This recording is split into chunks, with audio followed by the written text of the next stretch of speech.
Bismillahirrahmanirrahim. Assalamualaikum warahmatullahi wabarakatuh. Alhamdulillah.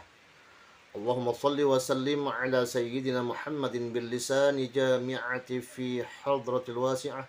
Salatan tamuddu biha jismi min jismihi wa qalbi min qalbihi wa ruhi min ruhihi wa sirri min sirrihi wa ilmi min ilmihi wa amali min amalihi wa khuluqi min khuluqihi wa wijhati min wijhatihi wa niyati min niyatihi wa qasdi min qasdihi wa ta'udu barakatuhu alayya wa ala awladi wa ala ashabi wa ala ahli asri ya nur ya nur ya nur ij'alni nuran biyaqin nur. Alhamdulillah, Allah subhanahu wa ta'ala masih memberikan kesehatan dan kesempatan sehingga saya dapat menyapa para sahabatku dimanapun kalian berada. Apa kabar? Semoga harapan saya kepada Allah kalian selalu dalam keadaan sehat walafiat dan segala hajat-hajatnya Allah kabulkan, dan yang sakit semoga cepat sembuh dari penyakitnya, dan segala hajat-hajatnya Allah kabulkan dan diluaskan pintu rezekinya, dan putra-putrinya menjadi anak yang soleh dan yang solehah berguna bagi nusa bangsa, negara dan agama. Amin ya rabbal alamin.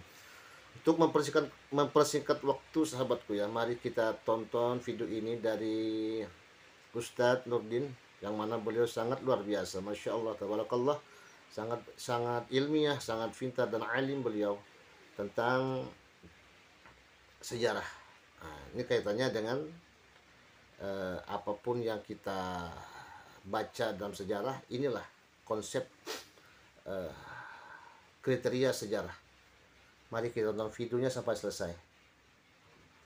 Sekarang apa yang menjadikan Anda lebih mengutamakan tulisan ketimbang lisan? Padahal lisan sama-sama informasi, tulisan juga sama-sama informasi. Dan kalaupun ada data tertulis menyangkut suatu peristiwa sejarah, Anda tuh nggak bisa menerima data tertulis ini hanya karena dia tertulis. Karena bagaimanapun nanti harus ada kritik sumber. Apakah data tertulis ini valid atau tidak? Penulisnya siapa? Bagaimana kalau ternyata yang penulisnya ini orang punya kepentingan? Bagaimana kalau dia pelupa? Yang jadi pertanyaan kita sekarang adalah, apakah sejarah yang didasarkan pada riwayat lisan itu sah dijadikan sebagai pijakan ilmiah? Karena sebagian orang di luar sana ada yang suka mendasarkan penelitian sejarah itu pada data-data material, data-data tertulis, dan kita tidak memungkari. Kita tidak mengingkari data material atau data tertulis sebagai data yang bisa dipertimbangkan. Tapi yang kita ingin catat adalah itu bukan satu-satunya data yang valid. Jadi, sejarawan Muslim itu tidak mengingkari dan tidak menolak bukti-bukti arkeologis, bukti-bukti tertulis. Hanya saja kita tidak bisa membatasi. Kenapa tidak bisa membatasi? Ya karena pengetahuan itu nggak selamanya diperoleh dengan materi, dengan data tertulis. Saya sudah katakan sebelumnya bahwa sesuatu yang tidak tertulis itu bukan berarti nggak ada. Andaikan misalnya Anda lahir di suatu tanggal, di suatu tahun, kemudian Anda tidak sempat mencatat tanggal itu, kemudian catatan itu baru datang belakangan, kan nggak berarti Anda itu nggak terlahir. Anda terlahir, cuman nggak ada catatannya waktu itu. Sesederhana itu logikanya. Jadi sesuatu yang tidak tertulis bukan berarti tidak ada. Sesuatu yang tidak tertulis bukan berarti tidak historis. Karena data sejarah tidak selamanya tertulis. Data sejarah juga bisa berasal dari periwayatan lisan, apalagi kalau disampaikan oleh orang banyak. Oke, sekarang mari kita jawab pertanyaan tadi. Apakah sejarah itu bisa didasarkan pada sejarah lisan, periwayatan lisan? Jawabannya bisa dengan beberapa alasan. Satu, dalam meneliti sejarah itu, saudara-saudara sekalian, yang kita butuhkan itu adalah informasi. Ini kata kunci ya, informasi. Bukan soal apakah dia tertulis atau tidak tertulis. Selama data itu berisikan informasi, maka dia bisa kita jadikan pertimbangan sebagai rujukan. Oke? Sekarang saya mau tanya, informasi lisan itu berisikan informasi atau tidak? Sama-sama berisikan informasi. Tulisan berisikan informasi, lisan juga berisikan informasi. Sekarang apa yang menjadikan Anda lebih mengutamakan tulisan ketimbang lisan? Padahal lisan sama-sama informasi, tulisan juga sama-sama informasi. Dan kalaupun ada data tertulis menyangkut suatu peristiwa sejarah, Anda tuh nggak bisa menerima data tertulis ini hanya karena dia tertulis. Karena bagaimanapun nanti harus ada kritik sumber. Apakah data tertulis ini valid atau tidak? Penulisnya siapa? Bagaimana kalau ternyata yang penulisnya ini orang punya kepentingan? Bagaimana kalau dia pelupa? Jadi nggak berarti kalau misalnya ada otomatis data tertulis, itu lantas kemudian kita katakan ini informasi yang valid. Nggak begitu. Penelitian sejarah tidak sederhana itu. Harusnya baik informasi lisan ataupun tulisan itu diperlakukan secara sejajar terlebih dulu. Baru setelah itu kita lihat, ini informasi lisan ini yang menyampaikan ini orang terpercaya atau tidak. Kemudian dia berintegritas atau tidak, berakhlak atau tidak maksudnya. Kemudian kalau perlu hafalannya dicek kuat atau tidak. Bagaimana kesaksian orang-orang tentang sosok ini gitu kan. Jadi saya juga heran kenapa ada sebagian orang yang membatasi informasi sejarah itu pada data tertulis saja. Wong data tertulis itu sangat mungkin mengalami distorsi, kesalahan dan lain-lain.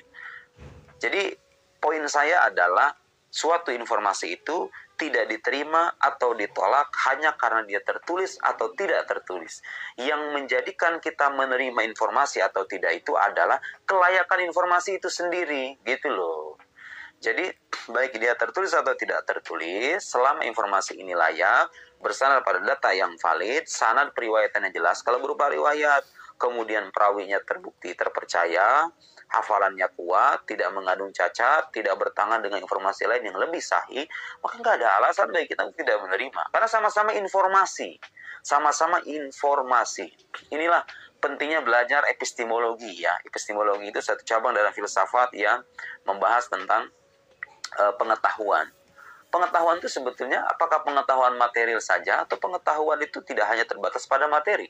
Nah bagi kaum materialis, disadari atau tidak, orang-orang yang suka membatasi pengetahuan sejarah yang valid itu pada pengetahuan tertulis atau pengetahuan yang didukung oleh bukti material, dia itu sebenarnya sudah terjebak dalam epistemologi kaum materialis. Konsep pengetahuan yang dibangun oleh kaum materialis, seolah-olah kalau tidak ada materinya itu nggak ada. Nah, orang muslim itu nggak akan punya logika semacam itu, karena bagaimanapun kalau kita belajar epistemologi, sarana pengetahuan itu bukan hanya panca indera. Panca indera yang bisa mengakses materi. Bukan hanya panca indera tadi pengetahuan itu. Ada pengetahuan bersumber dari akal, ada juga khobar shadiq, informasi yang jujur, informasi yang valid. Di antara khobar shadiq itu adalah khobar mutawatir. Nah sekarang saya ingin berikan logika sederhana kepada Anda semua untuk mengukuhkan apa yang tadi saya katakan, bahwa sejarah tidak selamanya harus didasarkan pada bukti tertulis. Andaikan ada sebuah peristiwa datang kepada Anda, informasi terkait sebuah peristiwa datang kepada Anda, misalnya mengabarkan bahwa saudara Anda pulang dari haji. Oke, saudara Anda jauh, misalnya Anda tinggal di Bandung, saudara tinggal di Bekasi. Kemudian datang informasi kepada Anda melalui informasi lisan bahwa saudara Anda sudah pulang dari haji. Oke, satu orang. Kabar satu orang ini masih bisa kita ragukan. Apalagi kalau dia terbukti sering berbohong. Apalagi kalau dia pernah berbohong. Itu ya, pernah berbohong atau sering berbohong. Bagaimana kalau kabar ini dari orang yang jujur, yang nggak punya kepentingan? Kadang-kadang kita percaya, kita langsung benarkan kan. Datang orang kedua mengabarkan hal yang sama. Datang orang ketiga, orang keempat, orang kelima. 10 orang mengabarkan kepada Anda bahwa saudara Anda sudah pulang dari haji. Tiba-tiba ada data tertulis melalui pesan WhatsApp misalnya, bahwa saudara Anda itu 3 hari lagi akan pulang haji. Belum pulang haji. Katakanlah ada 2 data tertulis. 10 orang ini saksi mata, tetangganya langsung. Sementara data tertulis ini berasal dari orang yang tidak diketahui, misalnya ya. Pertanyaan saya sekarang, apakah Anda hanya akan menerima data tertulis itu lalu mengabaikan data lisan tadi, sementara yang ini jauh lebih bisa dipercaya ketimbang data tulisan tadi? Hanya karena dia tertulis? Apakah Anda menerima informasi itu hanya karena dia tertulis? Betapa dangkalnya kalau kita punya pandangan semacam itu. Kita mengabaikan riwayat lisan yang sedemikian masif, lalu kita ambil data tertulis hanya karena dia tertulis. Ini orang kadang-kadang, ya itu tadi, orang-orang yang terpengaruh dengan metodologi orang-orang barat, ya, mengkaji agama dengan data-data tekstual, mau itu kitab suci, gitu ya. Termasuk tuh orang-orang yang suka melakukan Quran itu, seringkali melakukan kajian-kajian manuskrip. Seolah-olah data tertulis itu adalah satu-satunya data yang valid. Nggak begitu. Justru Al-Quran itu data dan sandaran utamanya adalah periwayatan lisan. Ini sudah mafhum di kalangan para pengkaji ulumul Quran. Nah, apalagi orientalis Anda lihat, mereka ketika ingin meragukan keautentikan Quran, seringkali merujuk pada data-data tertulis, seolah-olah data itu satu-satunya sandaran. Ini contoh sederhana yang saya kemukakan untuk mengatakan bahwa sesuatu itu atau suatu informasi itu tidak diterima atau ditolak hanya karena dia tertulis atau tidak tertulis, tapi yang patut dijadikan sandaran adalah landasan di balik informasi itu sendiri. Apakah landasannya sahih atau tidak? Kalau dia berupa riwayat, periwayatannya terpercaya atau tidak? Itu saya kira jawaban paling gampang untuk menegaskan bahwa periwayatan landasan itu sah selama dia bersandar pada metodologi yang tepat dengan memverifikasi jalur periwayatannya, sosok para perawinya, dan lain-lainnya. Sekian. Assalamualaikum warahmatullahi wabarakatuh. Waalaikumsalam warahmatullahi wabarakatuh. Nah, bagaimana menurut Anda pendapat Ustadz Nuruddin? Sangat luar biasa kawan ya. Jika kalian mempunyai pendapat silahkan ya. Sebenarnya terkaitnya dengan nasab sudah dijawab semua oleh Ustadz Nuruddin. Oke sahabat ya, mohon maaf sebesar-besarnya, dan tetap semangat kita menjalin persatuan dan kesatuan umat, jangan sampai terpecah belah. Intinya jangan sampai kita terpecah belah, karena kalau kita terpecah belah maka negara-negara luar sana akan bertepuk tangan. Dengan hal itu saya mohon maaf. Saya akhiri. Assalamualaikum warahmatullahi wabarakatuh. Sampai jumpa.